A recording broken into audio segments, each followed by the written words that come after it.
हरे कृष्णा, जय श्री हरि। ज्येष्ठ मास की कृष्ण पक्ष की एकादशी तिथि को अपरा या अचला एकादशी के नाम से जाना जाता है। एकादशी तिथि भगवान विष्णु को समर्पित है। इस दिन व्रत रखकर भगवान विष्णु और माता लक्ष्मी की विधि विधान से पूजा की जाती है, व्रत रखा जाता है और इसके साथ व्रत कथा भी सुनी जाती है। इसके साथ ही इस दिन अन्न और कपड़ा दान करने का भी विधान है। माना जाता है कि ऐसा करने से घर में सुख, शांति और समृद्धि बनी रहती है। ज्येष्ठ मास की कृष्ण पक्ष की अपरा एकादशी और शुक्ल पक्ष की निर्जला एकादशी बेहद ही खास है। माना जाता है कि एकादशी का व्रत रखने से सभी पाप नष्ट हो जाते हैं और मोक्ष की प्राप्ति होती है। तो आइए जानते हैं कि साल 2025 में अपरा एकादशी कब है, पूजा का शुभ मुहूर्त क्या है और इसका पारण कब किया जाएगा। अगर आपको जानकारी अच्छी लगे तो इस वीडियो को लाइक करके कमेंट बॉक्स में हरे कृष्णा अवश्य लिखें। अगर आप हमारे चैनल पर नए हैं तो इसे सब्सक्राइब करके बेल आइकन को प्रेस कर लें।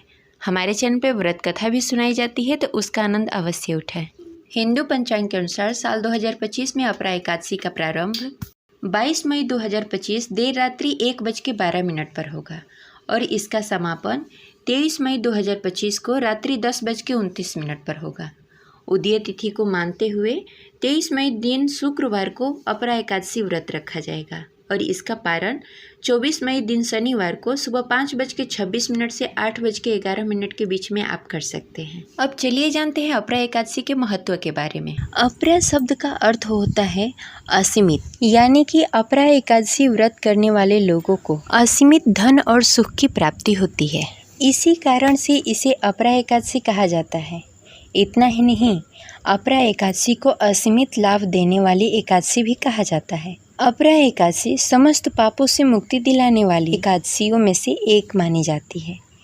ऐसी मान्यता है कि इस व्रत को करने से पापों का अंत हो जाता है। इतना ही नहीं, व्यक्ति को कई तरह के रोग, दोष, आर्थिक समस्या से भी छुटकारा मिल जाता है और अच्छे पुण्य की प्राप्ति होती है। द्वापर युग में पांडवों ने श्री कृष्ण के मार्गदर्शन में इस एकादशी का पालन करके महाभारत युद्ध में विजय प्राप्त की थी। अब चलिए जानते हैं अपरा एकादशी की पूजा विधि के बारे में। अपरा एकादशी के दिन सुबह प्रातः उठकर स्नान आदि से निवृत्त होकर व्रत का संकल्प लें। भगवान विष्णु, भगवान कृष्ण की मूर्ति, प्रतिमा या फोटो तस्वीर रखकर उनकी पूजा आराधना करें। अपरा एकादशी की पूजा के समय भगवान श्री कृष्ण के भजन, विष्णु सहस्त्र पाठ और पीले रंग के फूल अर्पित करके पूजा आराधना करें। अपरा एकादशी के प्रसाद में तुलसी पत्र अवश्य डालें।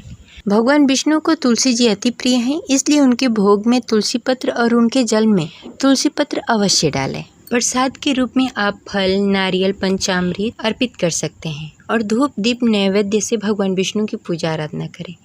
भगवान को तिल अर्पित करें, साथ ही तिल का दान करें। प्रसाद सब में वितरण करें, फिर प्रसाद ग्रहण करें।